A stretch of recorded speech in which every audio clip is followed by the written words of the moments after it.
Morning, everyone. It is Wednesday, September 29th. It is 8 a.m. So we do have a quorum present, so we'll call the meeting to order. And in fact, I'm going to go ahead and read this.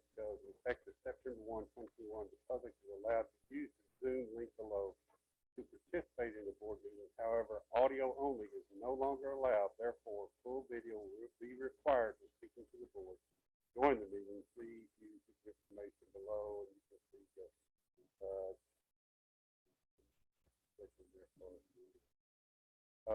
board of directors reserves rights to convene the executive closed session at any time during the meeting pursuant to the Texas Government Code 551.0712 to seek confidential legal advice from the corporation attorney regarding any agenda item listed herein. Go ahead and read the public comments. This agenda item provides an opportunity for citizens to address the board of directors on any agenda item or other matter pertaining to the NTMC. Speaker will be given a total of 3 minutes to address any item. Anyone wishing to speak shall be courteous and cordial to the person who wishes to address the board of directors regarding any items may do so by either completing a request to speak card located in the administrative office prior to the meeting, or if participating virtually by utilizing the raise hand function, ensuring when called upon your camera is turned on and your name displayed. Citizens that are not able to connect to the Zoom meeting must email his or her public comment to kmorris-perkins@ntmc.com no later than 12 p.m. on Tuesday, September 26, 2021 to ensure the comment will be read. Board of directors are not permitted to take action on any subject raised by a speaker during citizen comments. However, the board of directors may have the item placed on a future agenda or action, refer the item to the NTMC officers for further study or action, briefly state existing NTMC policy, or provide a brief statement of factual information in response to the inquiry. Did we have anyone submitted comments or anyone that we raised? We did not have any submitted comments via email early, and we did. There are no hands raised at this time, Chair. Thank you, ma'am. First item is the consent agenda. On the consent agenda, I am going to pull item B, but I would entertain comments or a motion on to approve items 1A and 1C on the consent agenda. Comments or a motion?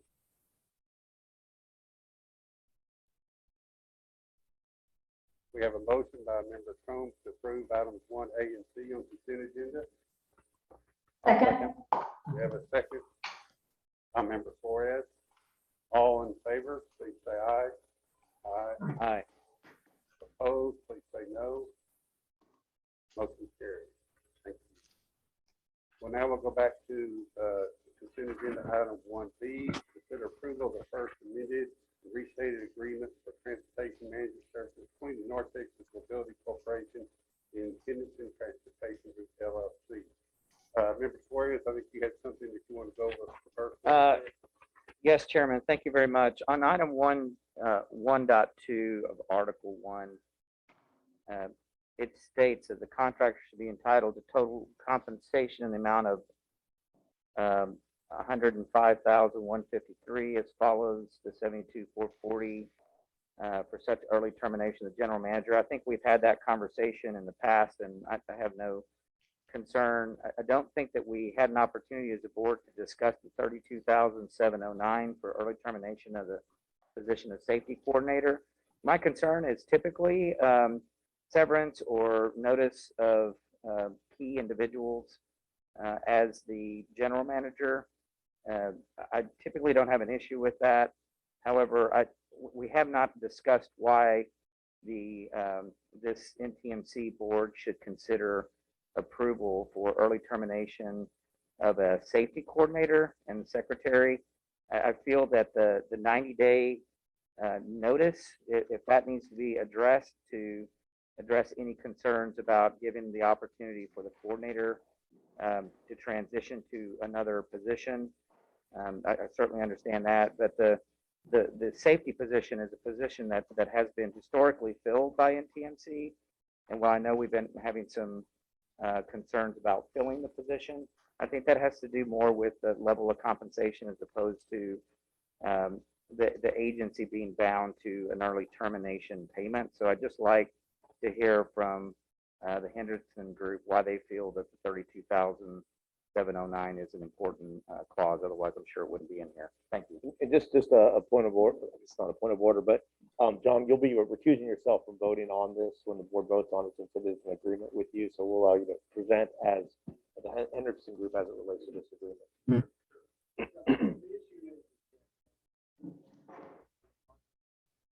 If you don't mind turning on your mic and speaking up and into the. So the issue is that this is a short-term contract currently. It's a 1 year with a 1 year option to extend. If HTG is going to bring an employee in to work here, if 60 days from now, the board decides that we want to move that person out, HTG has invested the money to bring that person in, and they're only going to be here for 60 days, then we're going to have to invest the money to move them somewhere else. And so for us, it's just the security to make sure that we can take care of that employee. We don't want to bring them here and then have them, leave, 2 months down the road. Now, let me say this, if the employee is not working out, we can bring another employee in, then we don't have to worry about any of this. It's just if there is an issue with, the NTMC board decides to move a different direction at some point in the near future before the contract ends, then we have the expense that we've got to amortize over a period of time. And so that's why we're asking for that. And you don't feel that the 90-day notice is the employee still being paid? So what's the difference between? And it almost feels like it's a double dip to the agency. So that's why I was. Yes, sir. No, normally what we do is if we can get somebody, if we can move them out in 90 days, normally we should be able to do that, but in these times that we're in today, sometimes it's not that easy. And so we just want to make sure as a company that we're protecting our employees, because I have a fiscal responsibility to the employees and, a responsibility to make sure that I'm taking care of them and their well-being. So I just want to make sure that I have the capacity to do that as we move forward. So with the 32,700 will be included in that 90-day period? Well, The way I read it is it it would be appears in that addition to. it's an addition to. So we're paying 90 days, or we're giving 90 days notice, which means that we'll continue to pay that salary. Plus, we're going to pay $32,000 regardless of when we terminate the contract for you to transition this employee. Correct. And is this an employee that you already have on staff, or is this someone that you're going to have to go hire? No. So if you already have them on staff, how is it an expense to your organization, an additional expense? Because if we're moving them here, we're not. I'm sorry, if you don't mind. If We have to have it on the record. I apologize. No, you're good. If we're moving them here, we've got to move them here for, so we've got to provide temporary living and all. of Okay, those so they're types not of things. local. They're not local to this area. No, sir. Okay. So we'd be bringing them in from a different area of the state. Right, and basically they, for a setup call, the transition call, Correct. through their Correct. And then if we have to move them back out 90 days from now, then I've got to. Okay, that makes more sense. I have to be able to accommodate that. Okay. That's the part I was not clear on. Any other questions on that item? Not that item, Chairman, but I do have another question regarding, it's really a statement regarding an exhibit, so I will defer back to you on the agreement itself before we get into that. If anyone has any other comments regarding the agreement. Talk about on this particular item, On this one one, thing. it is part of this particular item, yes. Scope of work. Do we need to go ahead and address that? Yes. Scope of work, Exhibit A1 for board members, and it's page 16 of your packet. This is going to be the scope of work as it relates to the treasurer, and I'll just give some background since I primarily worked on this. The duties under the treasurer, those were lifted directly out of the bylaws. In the bylaws, at the bottom of the treasurer's duty, it says that NTMC may contract those duties out. Currently, through the interlocal with DCTA, we have the CFO that performs a lot of the functions of the treasurer. So a lot of these will not have to be done by the treasurer of NTMC. And we would have the treasurer of NTMC working, I'm assuming, with the CFO. So I'll at this point turn it over to Raymond to further discuss the duties that you see the Thank you, CFO. Counselor. So on the treasurer, estimated 12 hours per board meeting, I think the title even contradicts with some of the functions itself. I believe, as we discussed, the treasurer for NTMC would predominantly work with our CFO and with RJ to cover such items as budget, changes in budget, to review how we're trending toward budget, things of that nature. The agreement, interlocal agreement between DCTA and NTMC, by virtue of the fact that it's part of a blended component, therefore DCTA uses its payroll system to run checks, pays all the accounts payable and invoices and things of that nature. RJ still has signature authority. We ensure that he authorizes everything, approves bills, but the actual function, the transaction processes happen through DCTA. That's part of the economies of scale. So the way this is written, it suggests that the treasurer of NTMC will have signature authority to write checks, to pay payroll, and that's not the way the system is set up. I still believe, and from my perspective, that the treasurer function should continue to exist under NTMC as proposed, but the actual job duties need to change. So this needs to change a bit. I believe that the treasurer function really should focus on presenting financial items to the NTMC board, NTMC monthly financial statements prepared by the DCTA finance department. We want NTMC's treasurer to validate those and to make sure that NTMC is trending the budget, to review the annual NTMC and present the NTMC budget. Any requests for consideration for funding to DCTA would come through the treasurer, and any budget amendments, if additional expenses are identified that can't be accommodated within the existing budget, would be the function of the treasurer, and the potential for presenting items in concert with RJ concurrently around sales tax receipts and other financial information that NTMC would need to present to this board. So that would be my recommendation, that we make that modification to the agreement. And other duties, yes, Right. thank you. Do they have any comments on that particular portion of the item? Council, only if we approve it with approving those. With those modified duties. Those modified duties. Correct. Changes. Yep. John, are you comfortable with those? Anybody have any questions? Yes, sir. Yes, sir. Yes, Yes, sir.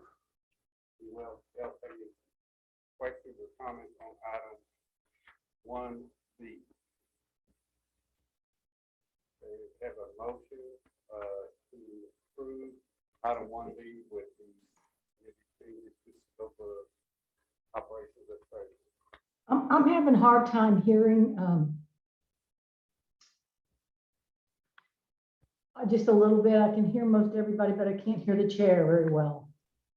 Is that any better? That's much better. I just hold it like this, probably because I'm wearing a mask. That's what it is. I'm sorry, I apologize, sir. No problem. So did you have any questions, any more questions on item 1A? No, I know, and I believe you 1B. called for a motion. I so move. I have a motion by member Inslee to approve item 1B with the recommended amendment. Second. We have a second by member Cone. All in favor, please say aye. Aye. Aye. Aye. Opposed, please say no. Motion passes. Thank you. Chairman, just for Yes, point of sir. order, I'd just like to make sure that I did not vote. Yes, thank you. I'm sorry, President Henderson. I'm sorry, you did not, did it, please make a note record that President Henderson did abstain from the vote. Okay. Item 2 is information reports, monthly financial statements fiscal year 2021, year-to-date, August 2021. And then DCTA bus ridership report, August 2021. Those are information reports which were provided to the board. Does anybody have any questions on those reports that were provided? Or any comments? Hang on, if I can Absolutely. speak a little bit Mr. Gardner. about the budget. Basically, it's been the same budget that was proposed last month. It's the same. With this budget includes the anticipated route cuts in December 6th. If the board or DCTA board decides to extend those services, we'll have to come back and amend the budget and or any other services that may be added. So, but it's basically with the intention to reduce service in December. Okay. Thank you, Mr. Gardner. Any other questions on the item 2A and B or comments on 2A and B? Hearing none, we'll move to the regular agenda. Item 3A, presentation of general manager's monthly report. Mr. Garza. Thank you, Chairman. Also, I just wanted to mention basically on the ridership, the ridership your packet, it goes through August. It doesn't include September. September's numbers kind of declined slightly, and we believe that's probably because of the GO Zone service, but it hasn't decreased dramatically yet. But as we go month to month, then we'll figure out as far as the ridership. But right now, we haven't seen a significant decrease. In my mind, in my professional opinion, I believe that the GO Zone service has tapped into a new market, a market that has not been, people that have not been used to using the fixed route before. And so they find it advantageous to them or available. And so that for that reason, I feel like that's why they're seeing the numbers that they're seeing on as far as GO Zone. And we're seeing the numbers that haven't really, has had a big effect, but it has declined slightly. I just wanted to mention that. Now, as far as the this past month, our major effort was to make sure that the launch of the UNT fall service was to go as successful as possible. We have some pictures there that management staff is usually out there at UNT trying to help students. We had a big enrollment. This particular, in comparison to last year, it's totally different. There's a lot of students, and there's a lot of confusion. There's a lot of new students that need help, and they need to know which bus and where do I go for this and go for that. So our staff is usually there. More so, they're there every day, but more so in the beginning because there's a lot of confusion the first week, second week. So I particularly want to thank all the staff for making that a success. You know, there are a couple of hiccups here and there, but it's expected. The ridership has been, let's say, like in Discovery Park, has been incredible because it goes over 2,500 riders in one day. So that's quite a substantial amount of riders. So I think they made some adjustments to add a unit here and there for Discovery Park during the week and on Saturday. On Saturday, it's not as you know, that big of a ridership, but during the week there is. Also, I just want to mention that the retention incentive plan has been already implemented for September, and I don't have exactly the exact amount of people that may qualify or not qualify, but I can tell you that it's probably less than 10% that will not qualify, only or meet the incentive. So that's not too bad. I think that's pretty good. We have about 68 drivers, so 10% of those right now is the way it looks. And so I just wanted to mention that. Also, we'll be talking about, I have Cameron here. We'll talk a little bit later as we go down the agenda on positions and vacancies. We have filled a couple of positions. One was the maintenance or facilities manager, who I'd like to introduce probably next month to the team. We're very happy with him. He's off to a good start, and I think he'll be a good asset for our team. We also hired a parts coordinator, and so he's also off to a real good start. We're happy with him as well. Anybody else that? So we'll go over that a little bit more in detail. But that's basically it. That's all I wanted to mention for the month. Did anyone have any questions? I know at the last meeting we had some questions about the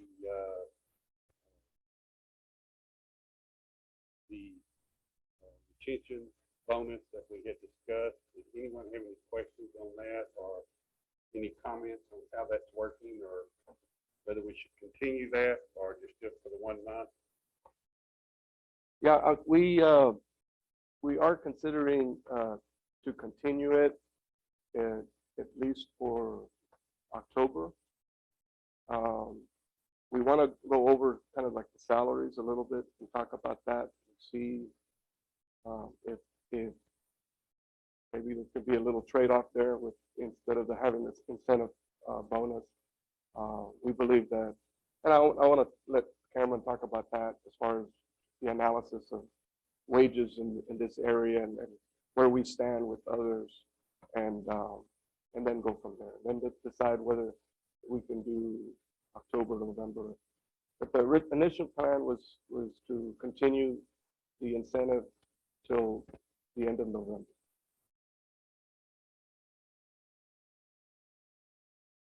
And those funds have been included in the FY22 budget. That's the easy to afford. Yes, yes. I have some questions, but I'll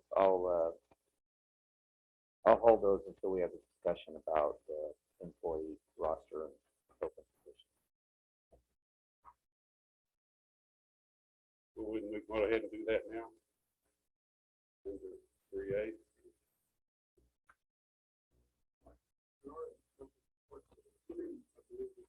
Okay.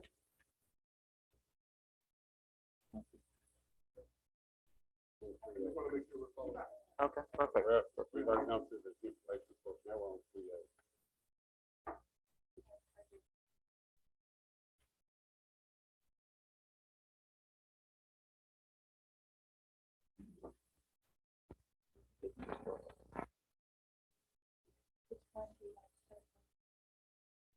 Which one do you want to start with? With the, let's level with vacancies.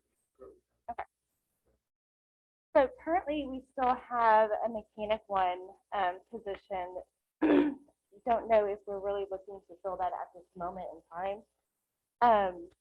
We do have a service attendant that's part-time that we actually did fill.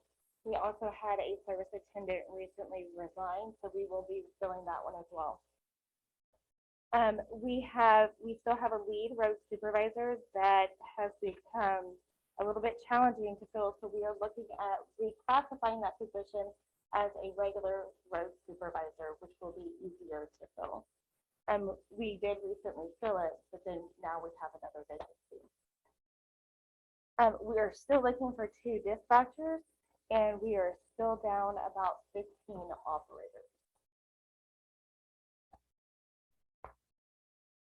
So as fast as we can hire, and we lose one and we gain one, and we've been staying. So it's been a big challenge. So, What do you see as the major? I mean, as a board, we need to make sure that we're doing what we can to support your team. Certainly, vacancies have a major impact on on-time performance, on the quality of the service. Ultimately, those 2 things impact ridership. the most. So if our buses aren't either out in service or they're not on time, people get concerned they don't ride. So I see that as something that we all need to do what we can. I know we're working with uncertain conditions with knowing whether the bus service will continue. But I'd like to hear from your team and from you specifically what you think that we can do as a board to try to help. And I appreciate that. Mr. Suarez.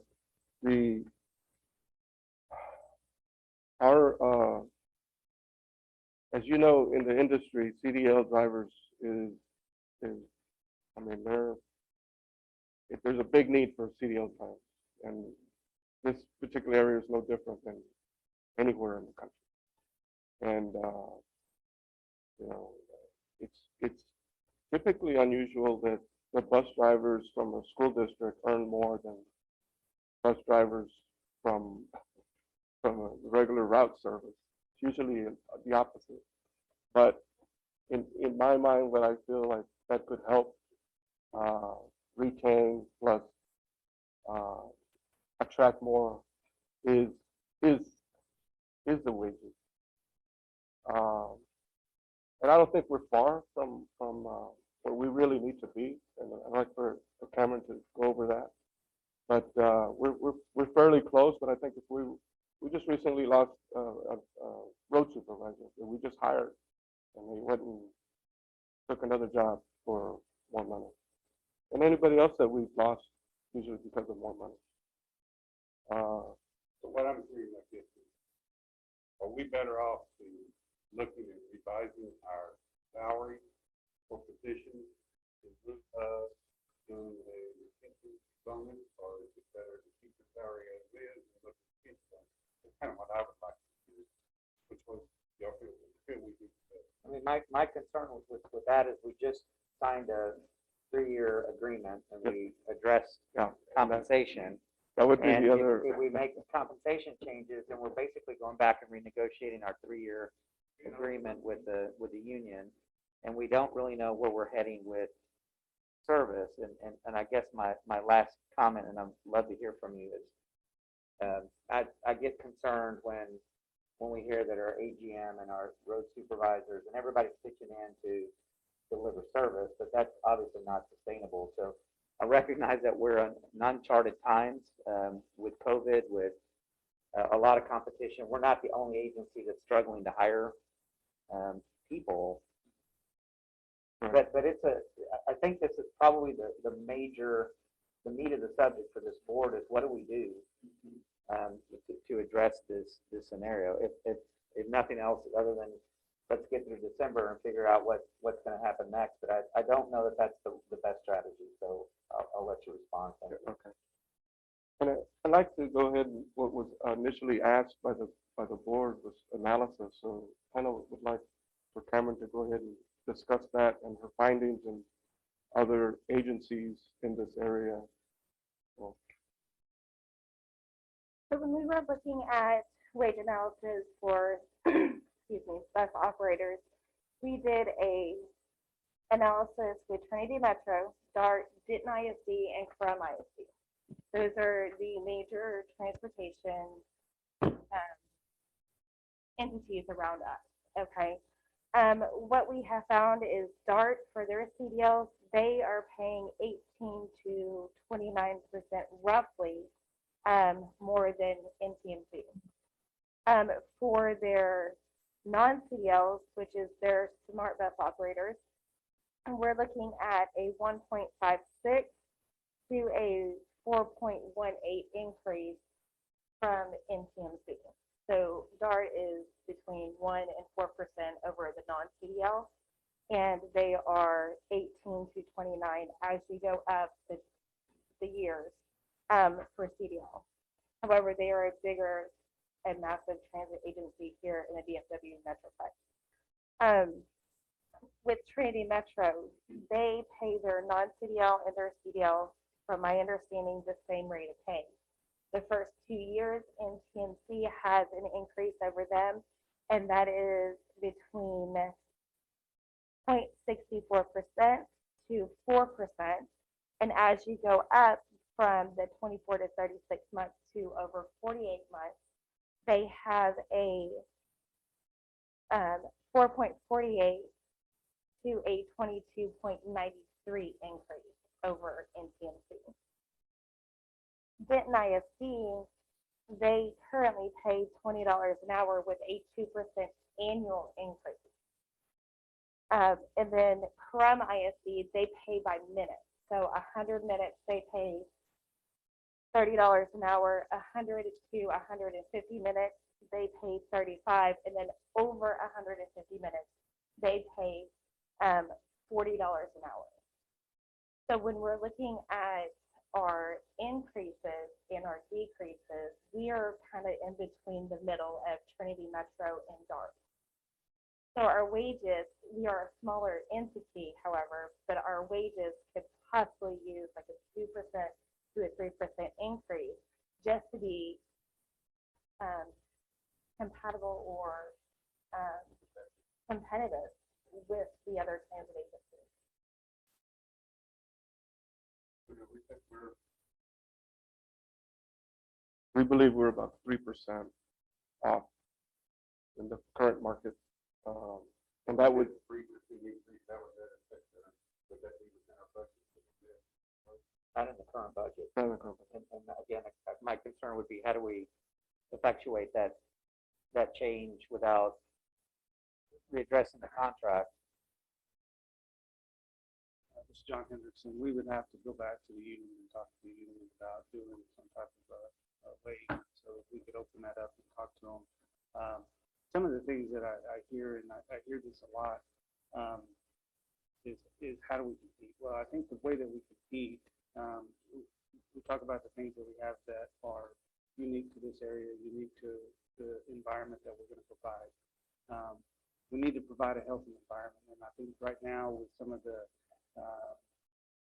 changes that are going on, I think it's going to be difficult to provide a healthy work environment because people are unsure of whether or not they're going to remain employed if things change or how they go. I think that's something that as a board, we need to really kind of step back and look at how can we,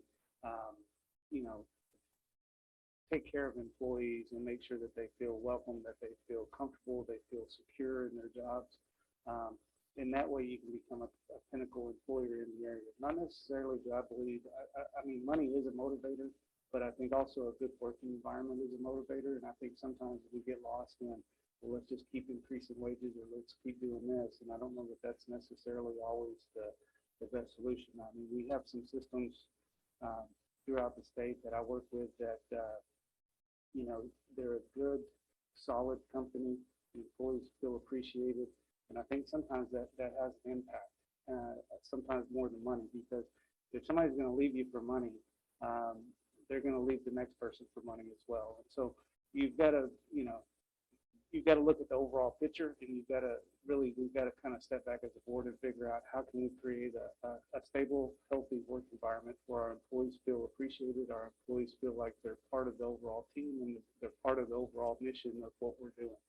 And from my perspective, I think that's what we need to try to focus on as a board is how do we do that? And then, how do we, work with our local community partners like, the University of North Texas and do unique things that make our employees feel welcome. There's some ways that we can create some innovative ideas to, maybe there's for UNT games or something like that. We can work with UNT so we can get discounted tickets for our employees to go and see different things. And then we make sure that our employees get there. We do some different type of community activities. And those are more long-term goals, but I think those are some ways that we can create a positive, healthy work environment where our employees feel appreciated and they're not going to look to jump ship for another 25 cents an hour or another, 40 cents an hour. I think we need to do some of those types of things. I think right now, just based upon some of the uncertainty, my thought is maybe look at the retention bonus still. We'll do it from now till November, and then after November, once we've evaluated what DCPA is going to do as far as overall concept with the type of service that they're going to provide, then we as a board, we get refocused based upon what BCPA comes up with. And then we start making our plan to create a healthy, positive work environment for our employees that they feel secure and safe. That's my comment. And I agree with that. I think, you know, we're just having a discussion about where we stand. Not an action item, but we believe that we're pretty close to the market, that we're still a little off, that would help, but in the part as John mentioned, that we should probably consider it once at the end of November before, once the decision's made, and review that again and then come back and make a recommendation.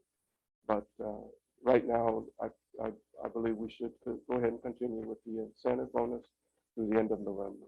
Has that helped slow down the, But yeah, there's some that are really looking forward to it, you know, and even though there are some that say, man, I'm gonna have a doctor's appointment, I can't miss it, but it's okay, maybe I can qualify the next month or whatever, so.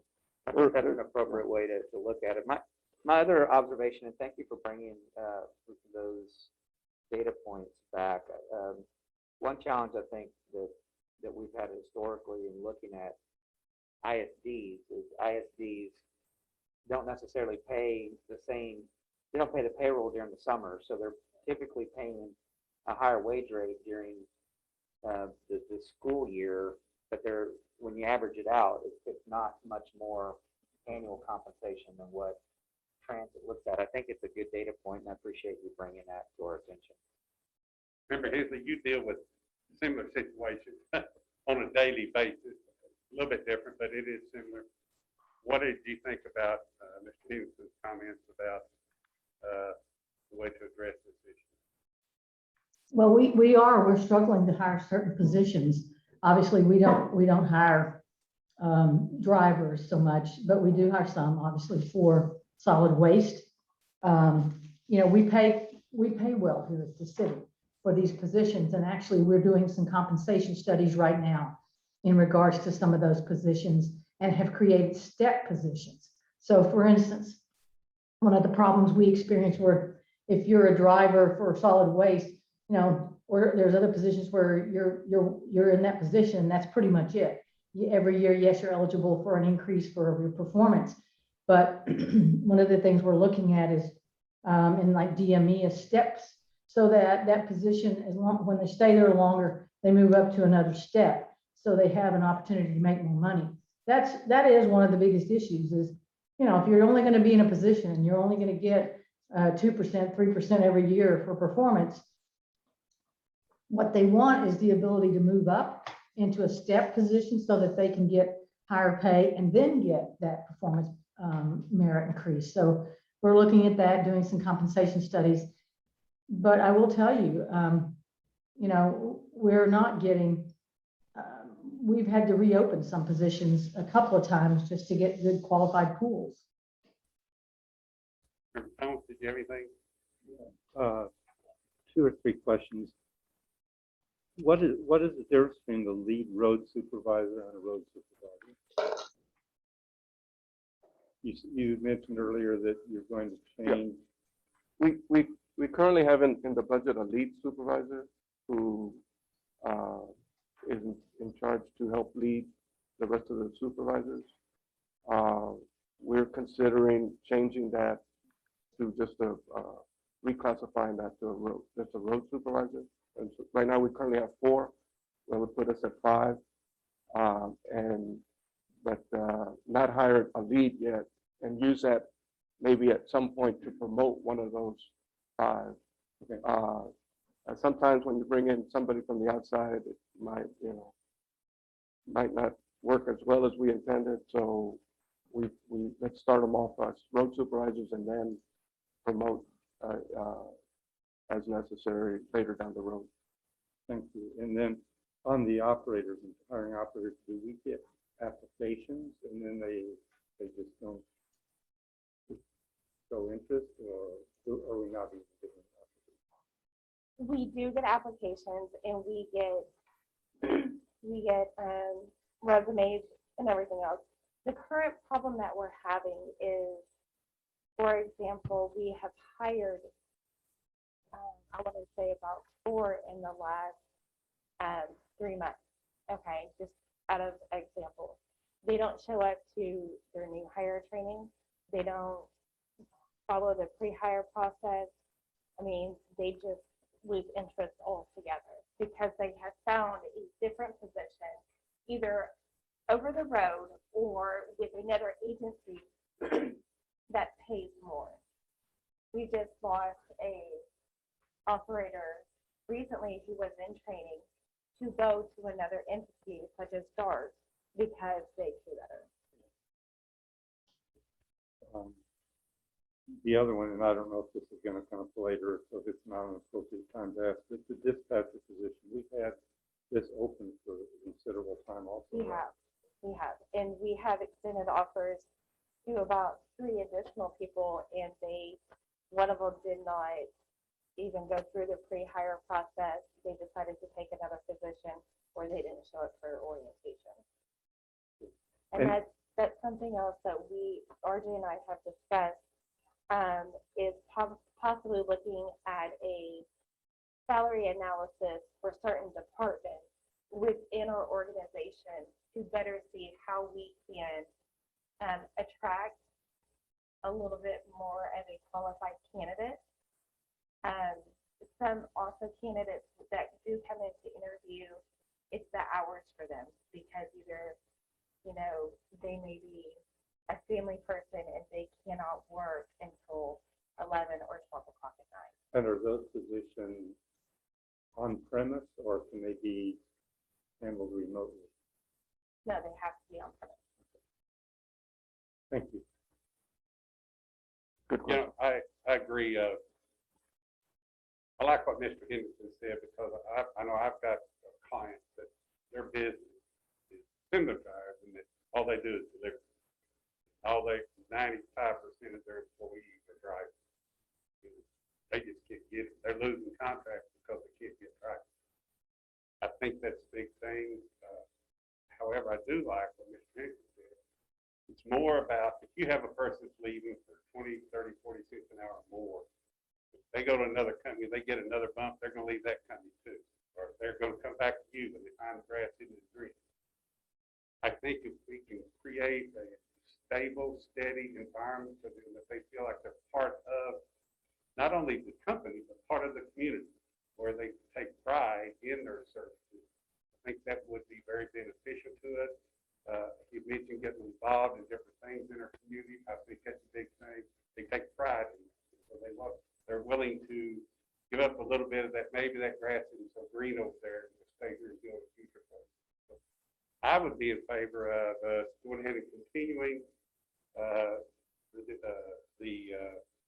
retention bonus, which you're saying it hasn't been a significant increase to our budget so far through November. And during that meantime, if we could have Mr. Henderson, you and RJ, and all of you come together with some kind of a plan of how to incorporate a stable feeling for the operator, not only the operators, but all the team members here at NTMC, which hopefully we could incorporate that with the TCA employees also, where they become kind of a joint team, or where they still have, feel part of our community. I can tell you, I believe too, some people don't want to drive in Dallas. Some people would prefer to drive up here in this area, but they still need the income also. So I think that would be my thought process. Anybody else have anything on that? I'd just like to add, this is under your stewardship, and we'll support whatever you need to make sure that I'm in complete agreement. I've worked in a lot of different places around the country and see where people would rather work for an employer making less money because they love the environment and the culture that's been set up. But you guys have been managing this for a while, so we need to hear as board members what your plan is and how are you going to improve the culture. So I know it's challenging. COVID has made it challenging. Shortage of operators and workforce everywhere. But we can't just take that as the It's end not all an be all. And excuse. so I mean- I know, let's come back with a plan and No, see we what can we do do. that. Thank you. With that, is there? Chair Euchre, Chair Yes, Euchre, I have to leave at 9, so I didn't know if there were any action items that needed to be addressed. No, ma'am. Okay, I just wanted to remind you, Right. today's a day that I can't stay past 9. Great, thank you. With that, is everybody okay with, we don't need an emotion on this, okay? Very okay with Ms. Henderson, that you go ahead and we'll continue the thing through November, the retention bonus, and then in the meantime, you'll come up with a plan that you feel. And with that, I would encourage you to go to DCTA and say, look, here's our situation here. We need some kind of information from you so we can tell these people, yes, you're gonna be here, or no, you're not. Because I know that's a big portion of what you mentioned is they want something to know that they're not gonna be gone next month. Right. And so, let them know our situation, so. All right. Just for this board's information, the DCTA board agreed to meet October 28th. We'll be looking at the service on the 28th, and then we're combining the November, December board meeting in early December. I believe it's the 2nd. So by then, we should have a pretty good understanding, looking at the data, what the board will want to do moving forward. So my hope is that we'll address this for another 60 days, and then beyond that, we're going to continue to run UNT service for sure. We have other routes that we'll likely run. We just need to do what we can to start preparing this philosophy change of how we retain and make people happy to be part of NTMC moving forward. Thank you. Thank you, thank you. Unless anyone has any other comments, we're gonna go ahead and move to item 3B, the NTMC employee spotlight. Thank you, Chair. I'm gonna go ahead and yield to our AGM, Luis Francois, if you can start it off. Good morning, all. First, we'd like to thank all of our staff and the operators. We have some wonderful longevity staff that's employed with NTMC. Like RJ said prior, is that when UNT first kickoff day, we had staff, operators, and everybody make sure that it was a success as much as it was. It's not an easy task. Operators have a hard task day to day, and we appreciate everything they do from the little to the big. We do have a culture change there that we talked about earlier, is that we work on is nobody is more important than anybody there. From one position to the other, we all are important. We all makes a difference. Without one, we can't be achieved to make anything happen. So that is one culture that we are trying to implement to the NTMC staff. We can't do it by ourselves. We need each and every one of them to make sure we get as far as we got. And we try, like John said, we want longevity. You look at myself coming into here at my age, I came here to NTMC DCTA is looking for longevity.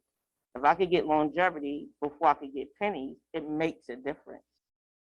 So that is one thing that we have been looking at, RJ, myself, and the rest of the staff is changing the culture, the mindset, and that, we need each other. Nobody in this world could do anything by themselves.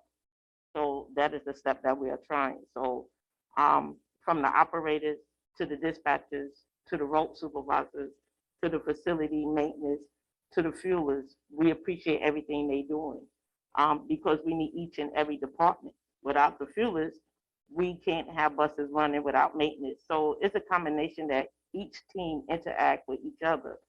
So, our culture here is we need each other. That's one thing RJ and I, myself, talk about constantly, that nobody is more important than the other.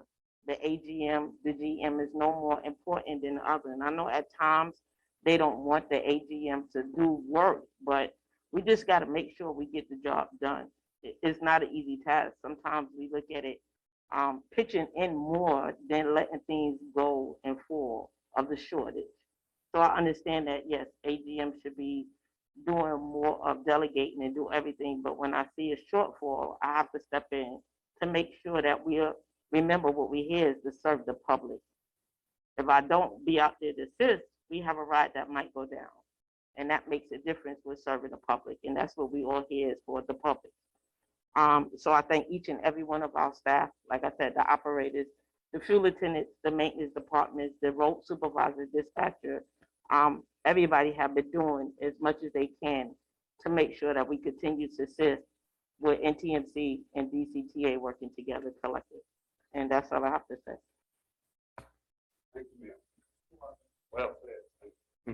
Now, just kind of back up what you just said about everybody reporting. And one time when I was on council, we had our firemen were there at our budget hearing. One of the firemen said, you know, everybody seems to like firemen, and we agree we're very important. We're lifesavers. But when we go out to put out a fire, we reach over that hydrant and turn it on and no water comes out. We're not even good. We're not even good without that public service person that's making sure that I have water at that hydrant every day. So like you said, no one person is more important. Thank you, Louise. I just want to add that, as you mentioned about the culture change, we have implemented a different method of trying to establish a new culture. And I meet with all the new employees. We meet all together as a team in management and during the orientation program to try to encourage them, to try to keep them going. It's been a big challenge, but we've tried different methods to try to encourage them that management does care about that. We care. And as Louis said, you know, every position is important, from custodians, every position is important. So anyway, I want to thank Louis for those words, and we appreciate the recognition for the staff. Absolutely. Thank you all very much. I do appreciate all of you stepping up when we had those shortfalls, because it was awesome. We know we're in difficult times right now, but it is everyone pulling together. I think that will continue to help people feel like they're part of the team. You make people feel like, yeah, what I can't do this for a long time because of their own little things. Okay, do you want to have anything else you want to say on the spotlight? Okay, item 4 is convene executive session. We do have nothing to go in executive session. So now we're down to item 6, which is future board meetings and agenda items. Does anyone have anything special like to put on a future board meeting or agenda item? Yes, This is not about, just a question about our agenda today. I noticed we did not approve minutes from the previous meetings, which is unusual. Is that intentional or? no, you're right. That was my oversight. No, I did not. I can speak to that. There'll be there'll be 2 on the next month. Okay. Okay, great. Thank you. Thank you. Thank you, Mr. President. Are we prepared to discuss the board meetings for November, December? Do we want to defer that conversation, take it offline? Do we want to have a October, November, December board meeting? We have one, I think, on October 27th, correct? Correct. Yes, I have it down for October 27th. I'm okay for that one. Me too. I would say for November and December, later in the month would not be, obviously would not be conducive for me to meet on those two months unless we did it earlier. What if we have at the October 27th meeting we have, or before that, we could have staff in this out some options for November, December, based on what DCTA is doing, which would kind of coordinate that if we want to combine those meetings or do them what time. Then y'all can kind of give us an idea of what everybody could attend those meetings, give some dates to attend those meetings, and we could adopt that in October meeting when that big group council that they'll take place. That be all right with everyone? Yes. Yes. Okay, sounds good. Okay. Any other comments or suggestions? Well, it's good. It's good to see everybody here today. Yeah, good. I'm sorry I couldn't be there in person. I'm sorry, but I have a hard start at 9, so I apologize. I'm gonna see about pushing these back again, my meetings back a little bit, but it's good to see everybody. Well, no apologies necessary. Ms. Easley, I greatly appreciate your efforts because I know you're in a difficult situation right now. We greatly appreciate your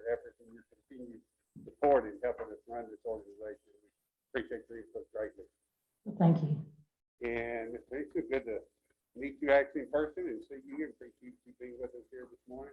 Keisha, you continue to do a wonderful job, and everyone else, thank you so much for doing the work that you do. Any other comments? Entertain a motion to adjourn. So moved. Second. Have a motion and a second to adjourn. All in favor, say aye. Aye. Aye. Opposed, please say no. We are adjourned. Thank you. everyone. Bye-bye. God bless. Bye. Bye, Sarah. Bye-bye.